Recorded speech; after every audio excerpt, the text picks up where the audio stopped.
السلام علیکم dear readers and listeners. Novel ہے نقش ملال. ایپیسوڈ 5. رائٹر ہے وائبہ فاطمہ. وائس اوور بائی اروا. جی تو ریڈرز، اگر کوئی چینل پر نیو ہے تو جلدی سے چینل کو سبسکرائب کر لیں، ساتھ میں دیکھے بیل آئیکن کو بھی ضرور پریس کریں. ناول کا آغاز کرتے ہیں. چھوڑے مجھے، حریم اب بھی تشویش تعال میں اس کی گرفت میں مچھلی. واٹس رانگ وتھ یو حریم؟ یہ کچھ سامان ہی تو ہے جو تمہاری ضرورت کا ہے، اس میں اتنا احتجاج کرنے کی کیا ضرورت تھی آخر؟ جائش نے اب بھی بے تاثر لہجے میں پوچھا. مجھے کچھ نہیں چاہیے آپ سے، یہ سامان بھی نہیں، کچھ بھی نہیں. آپ نے مجھے کہا تھا کہ کل آپ مجھے میرے گھر جانے دیں گے. اور تمہارا گھر؟ جائش نے اس کی بات بیچ میں اچک لی. وہ اس کی باہوں میں جتنا مچل رہی تھی وہ اتنا ہی پرسکون ہو کر کھڑا اس کے من موہنے سراپے میں خود کو الجھتا محسوس کر رہا تھا. شادی کے بعد لڑکی کا کون سا گھر ہوتا ہے حریم جائش جہانگیر؟ اب تمہارا گھر کون سا ہے؟ تم کس کی ہو؟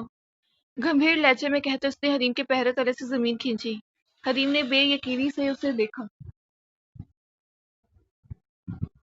مگر اس سے متضاد ادھر جائش اس کی حالت سے بالکل بے خبر اس کی آنکھوں میں ڈوب جانا چاہتا تھا. کون سی شادی؟ کیسی شادی؟ حریم نے اس کے سینے پر ہاتھ رکھ کر اسے خود سے ایک قدم دور تک کھیلا. نہیں مانتی میں اس دھوکے کی شادی کو. اس کاغذ کے ٹکڑے کی اوقات میری نظر میں ایک ردی کے کاغذ کے ٹکڑے جتنی بھی نہیں ہے، سمجھے آپ؟ وہ چٹک کر بولی، مگر جائش کو اپنے الفاظ سے سر تا پیر تک جھلسا گئی تھی. اس کے دل و دماغ کو جیسے کسی نے مٹھی میں جکڑا تھا، سینے میں پاگل ہوتے دل کو جیسے کسی نے اپنے پیر تلے کچلا تھا. وہ اچانک اس کے قریب آیا، اسے اپنی شدت بھری گرفت میں لے کر کمر کے گرد پھر سے بازو حمائل کی. حریم نے خوف کے مارے آنکھیں بند کر لی. ایک مرتبہ پھر وہ اس کی وحشت اور شدت بھری گرفت میں بری طرح پھنس چکی تھی. جائش کی سانسوں کی حدت بری طرح تپش نے جیسے حریم کا چہرہ جھلسایا. جائش نے اس کی لرزتی پلکوں کپ کپاتے لبوں کو غور سے دیکھا. مسز سردار جائش جہانگیر، جانتی ہو میرے نزدیک اس رشتے کی کیا اہمیت ہے تو سنو. مجھے لگتا ہے تم صرف میرے لیے بنائی گئی ہو، صرف میری ہو. یہ نصیب کے کھیل ہے جو تم خود بخود مجھ تک پہنچا دی گئی، میرے نصیب میں لکھ دی گئی. اب میری عزت ہو تم، میرے وجود کا حصہ، جسے خود سے کاٹ کر دور نہیں پھینک سکتا، چاہ کر بھی نہیں. کہ اب ان سانسوں کو مطلوب ہو تم، اس روح کی ضرورت بن گئی ہو، ان آنکھوں کو دیدار کے لیے ہر وقت اپنے پاس چاہیے ہو. جائش کی دھیمے سروں میں کی گئی گمبھیرتا سے بھرپور سرگوشیوں سے اس کا پورا وجود لرزنے لگا. مگر وہ پھر بھی بولے گیا، مگر ساتھ ساتھ اب منہ زور جذبوں سے چور ہو کر اس کے چہرے کے ایک ایک نقش کو اپنے تشنہ لبوں سے چھونے لگا. حریم تم سمجھ رہی ہو نا میں کیا کہنا چاہتا ہوں تم سے؟ جائش نے اپنے ہونٹوں سے اس کی گداز کال کو چھو کر پوچھا. حریم کو لگا کہ اس کے جسم سے جان نکل جائے گی. آپ نے مجھ سے وعدہ کیا تھا کہ آپ 2 دن کے بعد مجھے جانے دیں گی. وہ بول کر سسک پڑی. جائش نے بے خودی کے عالم میں وہ آنسو اپنے لبوں سے چنے. حریم اپنی جگہ پر اپنا سانس تک روک گئی کہ اس کی جسارتیں بڑھنے لگی تھی. دور ہٹی، سینے میں پسلیوں سے سٹک کراتے پاگل ہوتے دل سے تنگ آ کر وہ بول گئی، مگر وہ تو جیسے اس کے نرم و نازک ملائم وجود کو باہوں میں بھر کر دنیا بھلا بیٹھا تھا. حریم! جائش نے بھاری بوجھل لہجے میں اسے پکارا تو حریم کی روح کانپ گئی تھی. وہ اب اس کی جسارتوں کی تاب نہ لاتی، پھر پوری طاقت لگا کر اسے دور کرتی. وہ تیزی سے ڈریسنگ روم میں داخل ہو کر بند ہوئی تھی. جائش نے دھواں دھواں چہرہ لیے اپنے لب بری طرح کچلے. کاش یہ سب اتنا ہی آسان ہوتا جتنا اس نے فرض کر لیا تھا. دوسری جانب وہ ڈریسنگ کے دروازے سے ٹیک لگائے گہرے گہرے سانس بھرتی اپنی حالت سدھارنے کی کوششوں میں ہلکان ہوتی رہی. وہ کبھی اس شخص کی قربت خود سے سہنے کی متحمل نہیں ہو سکتی تھی. اب بھی وہ اپنا چہرہ اور گردن انگارے کی طرح ڈھکتے ہوئے اس لمس کی خوشبو کی صورت اپنے بدن میں سرایت کرتی بے چینی محسوس کر رہی تھی. اسے زندان سے نکلنے کی کوئی تدبیر نظر نہیں آ رہی تھی کہ وہ تو اپنے کال سے ہی مکر چکا تھا. تبھی بے بسی اور غم سے نڈھال ہو کر وہ پھر بلک بلک کر رو دی. وہ ڈائننگ ٹیبل پر بیٹھا اپنی پلیٹ پر جھکا، غائب دماغی کے عالم میں بریانی سے جیسے ہاکی کھیل رہا تھا. ابھی بھی ہاسپٹل سے واپس آیا تھا. ضروری کام نمٹاتے رات کے 11 بج چکے تھے. گھر آ کر پتا چلا وہ اب تک ڈریسنگ میں خود کو بند کیے ہوئے ہے. اس نے بارہا امتیاز کو حریم کو ڈنر کے لیے بلانے کو بھیجا تھا، مگر وہ ڈریسنگ روم سے باہر نکلنے کو تیار نہیں ہوئی اور امتیاز کو بری طرح جھڑک کر واپس بھیج دیا. امتیاز ایک مرتبہ پھر کوشش کرو. سرد و سپاٹ لہجے میں دیے گئے حکم پر امتیاز خاموشی سے اسے بلانے گئی. اس نے کمرے میں آ کر اسے بارہا آوازیں دی، مگر اب کی بار اس نے جواب دینے کی بھی توفیق نہیں کی تھی. وہ منہ لٹکا کر واپس آ گئی اور جائش کے سامنے آ کر نفی میں سر ہلا دیا. جائش نے بھی چند نوالے زہر مار کر اپنے ہاتھ کھانے سے کھینچ لیا تھا. سردارنی کا کھانا ایک پلیٹ میں نکال دو. جائش کے کہنے پر امتیاز نے ایک ٹرے تیار کر کے اسے تھمائی. جائش کھانے کے ٹرے لیے کمرے میں داخل ہوا. ٹرے ٹیبل پر رکھی اور کمرے کا دروازہ لاک کیا۔ وہ سنجیدگی سے ڈریسنگ کے دروازے تک آیا تھا۔ حریم، اس نے پکارا۔ میں جانتا ہوں تم سن رہی ہو۔ حریم، فوراً سے پہلے باہر آ کر کھانا کھاؤ، میڈیسن لو اور خاموشی سے لیٹ جاؤ تو تنگ نہیں کروں گا۔ جائش نے بول کر اس کے جواب کا انتظار کیا مگر وہی خاموشی ہی رہی۔ Okay right. میں اپنے ڈراور سے اس کی ڈپلیکیٹ چابی لا رہا ہوں۔ حریم، اگر یہ دروازہ آج میں نے کھولا تو یاد رکھنا آج کی ساری رات تمہیں اپنی چھوٹی سی غلطی پر پچھتانا پڑے گا۔ جائش نے سپاٹ لہجے میں کہا تو وہ خاموش ہوا اور اس سے اگلے ہی پل کلک کی آواز پر دروازہ کھلتا چلا گیا۔ جائش کی نگاہیں پھر سے اس کے سوگوار سرخ روئے ہوئے چہرے کا طواف کرنے لگی۔ باہر آ کر کھانا کھاؤ۔ مجھے بھوک نہیں ہے، وہ چٹک کر بولی۔ پھر بھی کچھ نہ کچھ کھانا پڑے گا، میڈیسن لینی ہے۔ مجھے کچھ بھی نہیں چاہیے، وہ بھوکی شیرنی بنی گرائی۔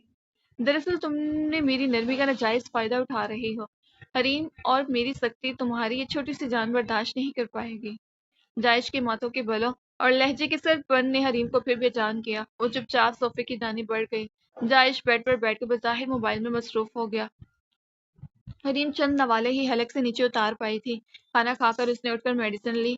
وہ نہ دیکھ کر بھی اس کی ایک حرکت پر نظر رکھے ہوئے تھا۔ میڈیسن لے کر اس نے بیڈ سے ہی اے سی کمبل اٹھایا اور جا کر 3 سیٹر صوفے پر لیٹ کر سر تا پیر اس سنگل کمبل میں لپیٹ گئی۔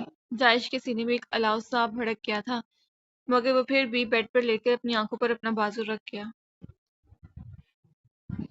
رات کا جانے کون سا پہر تھا جب جائش سینے میں جلتے بھانپڑ سے بیزار ہو کر بیڈ سے اٹھ بیٹھا۔ جسموں کا ایک شور دل میں طوفان مچانے لگا۔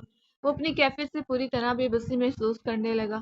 ایک نظر صوفے کی جانب دیکھا، وہ بیڈ سے اٹھا اور بغیر آواز پیدا کیے، بغیر آہٹ کے وہ حریم تک پہنچا اور اسے نرمی سے اپنی باہوں میں بھر لیا۔ اسی نرمی سے اسے بیڈ پر لٹا کر اپنے اور اس کے اوپر کمفرٹر درست کیا۔ کچھ غیر معمولی سا احساس ہونے پر حریم کی آنکھ کھلی تو پتہ چلا وہ اس پر پوری طرح سے قابض ہے۔ حریم خوف و دہشت کے مارے کچھ بول تک نہ پائے اور اس کی ہر صدم پر اس نے زور سے آنکھیں میچ لی۔ حریم کی بند آنکھوں سے آنسو ٹپک کر تکیے میں جذب ہونے لگے۔ جائش اس کے کان کے قریب آہستگی سے جھکا تھا۔ وہ اس کے اتنا قریب چلا آیا تھا کہ اس کی نازک دھڑکنیں اسے اپنے سینے میں دھڑکتی محسوس ہو رہی تھیں۔ اب جب کہ پوری طرح اس سردار کی ہو چکی ہو تو یہ گریز کس لیے جان؟ جائش کا مخمور لہجہ اس کی سانس مزید اس پر تنگ تھی۔ حریم، آئی لو یو سو مچ۔ بہت محبت کرنے لگا ہوں تم سے، تمہارے بغیر ایک پل بھی نہیں رہنا چاہتا میں۔ وہ اس کے کان کے قریب جھک کر اس کے کانوں میں سرگوشی کرتا ہوا گویا ہوا۔ حریم کے جسم سے اس کی روح نکلنے لگی۔ وہ جانتی تھی یہ شخص انتہائی بے باک اور بے رحم ہے اور اس کے قریب سے بچ پانا مشکل ترین امر۔ جائش نے اس کے ماتھے پر اپنے لب رکھے، وہ جو اس کے لیے محسوس کرتا تھا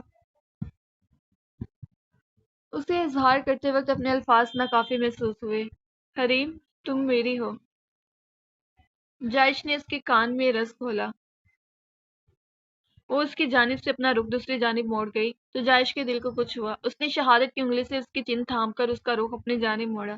ایسے مت کرو حریم، میرے ادھورے وجود کو مکمل کیا ہے تم نے۔ تم ہو تو اب سردار جائش جہانگیر کا وجود ہے۔ پلیز مجھے چھوڑ کر کہیں مت جانا۔ اس کے گال کو چومتے جائش نے اس کے کان میں گزارش کی۔ حریم کے آنسو تواتر سے بہہ رہے تھے جو وہ اپنے لبوں سے چنے گیا۔ جائش نے پرسکون ہو کر اپنی آنکھیں موند لیں۔ اس کی قربت بھی جیسے ایک نشے کی مانند تھی جو سر چڑھ کر بول رہا تھا۔ جائد اس کے وجود میں گم ہوتا چلا گیا۔ وہ اس کے پہلو میں بیڈ پر بیٹھی چہرہ ہاتھوں میں چھپائے اب بری طرح سسک رہی تھی۔ جائش بھی اپنی جگہ پر اٹھ بیٹھا تو وہ اپنے آپ میں سمٹنے لگی۔ حریم، میں تمہیں تمہارے پیرنٹس سے ملا دوں گا مگر اس شرط پر کہ تم ان کے ساتھ جانے کی ضد نہیں کرو گی۔ تمہیں اب یہی رہنا ہے میرے پاس، یہ تمہارا گھر ہے، اگر منظور ہے تو بتاؤ۔ وہ بول کر خاموش ہو گیا مگر وہ اس کا بات کا جواب دیے بغیر اپنا بکھرا وجود سمیٹتی اٹھ کر ڈریسنگ روم میں غائب ہو گئی۔ وہ ہاسپٹل سے سیدھا زمینوں پر گیا تھا اور اب شام کے وقت زمینوں سے واپس حویلی لوٹا تھا۔ وہ تھک چکا تھا، تبھی آ کر لاؤنج میں صوفے پر بیٹھا۔ امتیاز، جائش نے اسے پکارا۔ جی سردار جی۔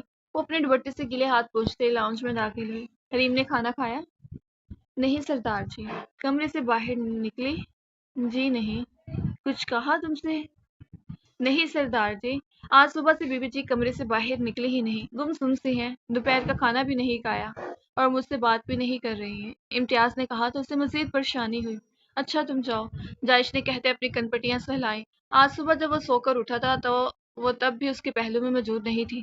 وہ صوفے پر نیم دراز تھی۔ جائش جانتا تھا وہ جاگ رہی ہے، مگر اس نے اسے چھیڑنا مناسب نہیں سمجھا تھا۔ وہ صبح سے یوں ہی گمسم سی تھی۔ جائش منتظر ہی رہا کہ وہ بتائے کہ اس نے کیا فیصلہ کیا، مگر یہ حریم اس سے ہم کلام ہو نہیں رہی تھی۔ وہ اسے مخاطب کرنے کی کوشش کرتا رہا، مگر اس نے ڈھنگ سے جواب نہیں دیا، اور اب اسے اس کی اس حالت اور اس کے بیہیو سے شدید قسم کی تشویش لاحق ہو چکی تھی۔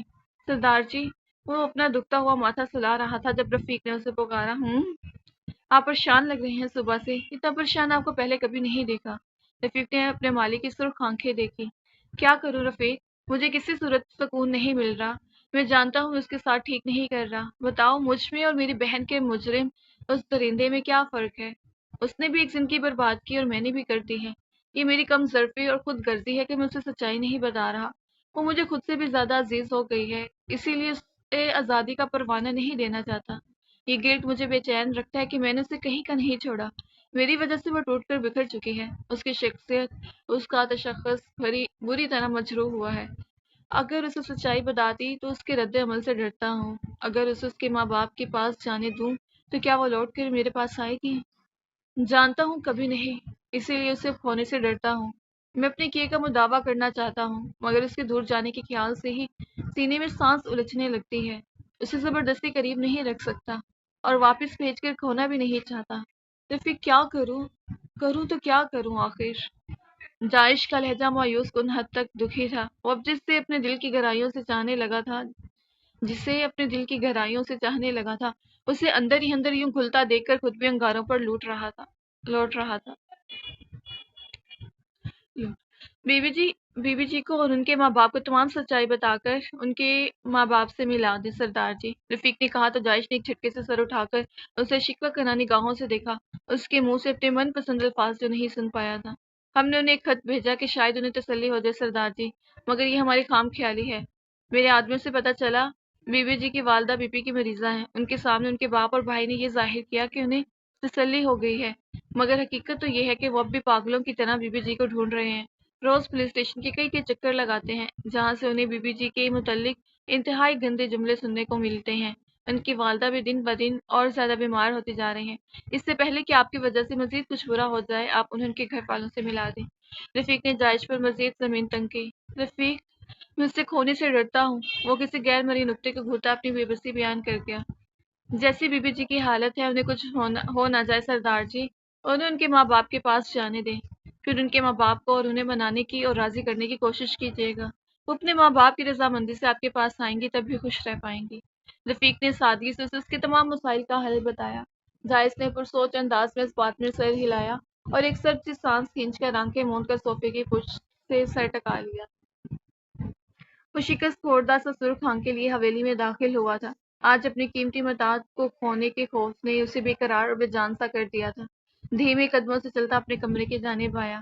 آج پورا ہفتہ گزر چکا تھا۔ جائش کے حریم کا بے تحاشا خیال رکھنے کے باوجود حریم کو یوں ہی پتھر کا بت بنے اور یوں ہی گم سم سی رہتی تھی۔ نہ کسی بات پر احتجاج کرتی، نہ چیختی، نہ چلاتی، نہ کوئی بات کرتی۔ کھانا بھی برائے نام کھاتی، بس وہ چند نوالے جو جائش اس کے منہ میں ڈال دیا کرتا تھا۔ وہ دن بدن کسی پھول کی مانند مرجھا رہی تھی، اندر اندر ٹوٹ کر کھوکھلی ہو رہی تھی۔ ساری رات جاگ کر گزار دیتی۔ آنکھوں کے گرد سیاہ حلقے پڑنے لگے، اس کی صحت تیزی سے گر رہی تھی، اور جائش کو سب کچھ منظور تھا اب، سوائے اس کے کہ وہ اسے یوں گھل کر ختم ہوتے ہوئے دیکھتا۔ تبھی آج سردار جائش جہانگیر نے اپنے دل کو پیروں تلے کچل کر ایک فیصلہ لیا تھا۔ وہ دھیمے قدموں سے چلتا کمرے میں داخل ہوا۔